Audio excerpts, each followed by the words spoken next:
final frontier. These are the voyages of the starship. Website. We're a website. Website Enterprise. GameSpot. Okay, website GameSpot. It's 5-year mission. 10 years. It's been around for 10 years. I've been here for 1, you've been here for 3. Can we get on with the news now, Jean-Luc, or are you going to regale us with some tribble jokes? Yes, of course. Of course. Anyways, you can now guess, I'm Tor Thorson, and I'll be your captain on today's program. And here is my first mate, I have Brendan Sinclair, since Tim Surrett is currently boldly going where no gamer has gone before. That United Federation of Senior Citizens known as Palm Springs, California. Live not so long and prosper, eh? Anyway, this week the worlds of film geeks, sci-fi geeks, and game geeks collided when Bethesda Softworks announced that all 5 actors who play commanding officers in all 5 Star Trek TV series will be reprising their roles in Star Trek Legacy. That's right, when it goes on sale in the fall, the Xbox 360 and PC Space Combat Sim will feature the voices of William Shatner, Patrick Stewart, Avery Brooks, Kate Mulgrew, and what does Scott Bakula sound like? Desperation, maybe? Meanwhile, in more down-to-earth gaming news, the organizers of the Consumer Electronics Show released their sales projections for the US gaming industry for this year and next, and the outlook is bullish. With the PS3 and Wii arriving this holiday season and the Xbox 360 hitting its stride, they expect games to rack up $12.5 billion this year, with an even more impressive $15 billion in 2007. That's a huge jump over the NPD Group's figures, which showed the industry at $10.5 billion in 2005. Of course, the CES figures are pulling from factory to retail sales. NPD measures count retail to consumer numbers, and NPD doesn't take into account digital downloads or subscriptions. So what does it all mean? Beats me. My question is, if there's so much money in gaming, where's our end? I want my cut, Lowenstein. Lowenstein. Sorry. Anyway, speaking of money, developer Silicon Knights has spent nearly a decade throwing buckets of ducats at 2 Human.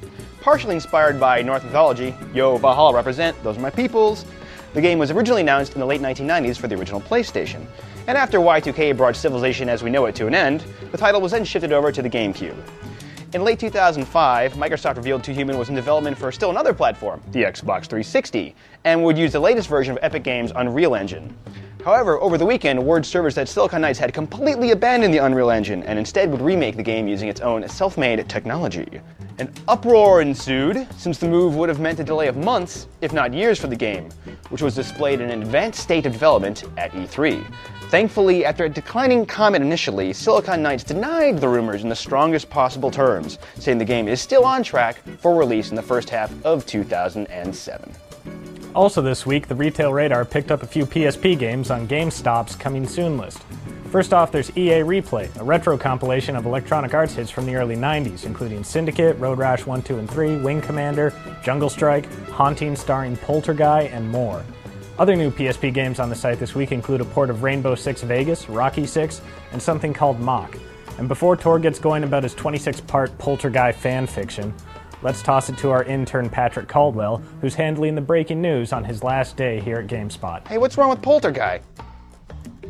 Thanks, guys. Frankly, I'm sort of happy it's my last day, because I've got a couple of items here that I guess you were too lazy to do. First up, Kaz Rai, everyone's favorite Sony executive, spoke with GameSpot about the upcoming launch of the PlayStation 3 and the system's online plans. He said, and I quote, "Online, offline, doesn't really matter. It's basically another form of delivering entertainment. Some things are better done offline, some things are better done online. It's really not a differentiating factor to basically put all of our eggs in the online basket, because I don't think it makes a whole lot of sense at this point in time." But there's more. Harai's biggest point, that the PlayStation 3 will actually increase its market share, despite its much maligned $500 to $600 price point. He said, "My plan basically is to make sure that we keep at least as much market share as we have had with the PS1 and the PS2. We don't plan on ceding any of the market share to our competitors. After all is said and done, when we look back, I'd like to think that our market share is as good, if not better than what we've accomplished with the PS2 in the same kind of time frame since launch." Now, that prediction is pretty bold, considering the PlayStation has about 60% of the market share already. The PS3 isn't out yet, and Microsoft is gaining ground every day. Still, it makes sense, considering a recent report from the Yankee Group, a group of analysts who said the PlayStation 3 will actually come out on top of the next-gen console war.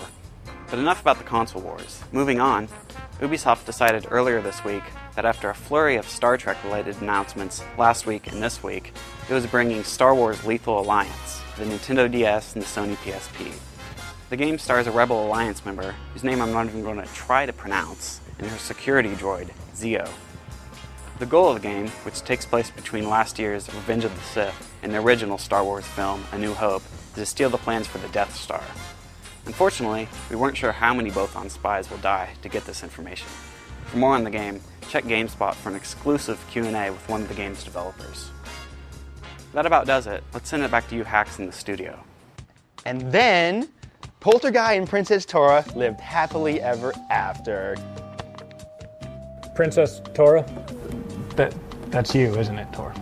Yeah. Thought so. Anyways, thanks for all your hard work, Patrick. We'll miss you. Security? Have Mr. Caldwell escorted off the premises, please, and preferably left in a dumpster. Thanks.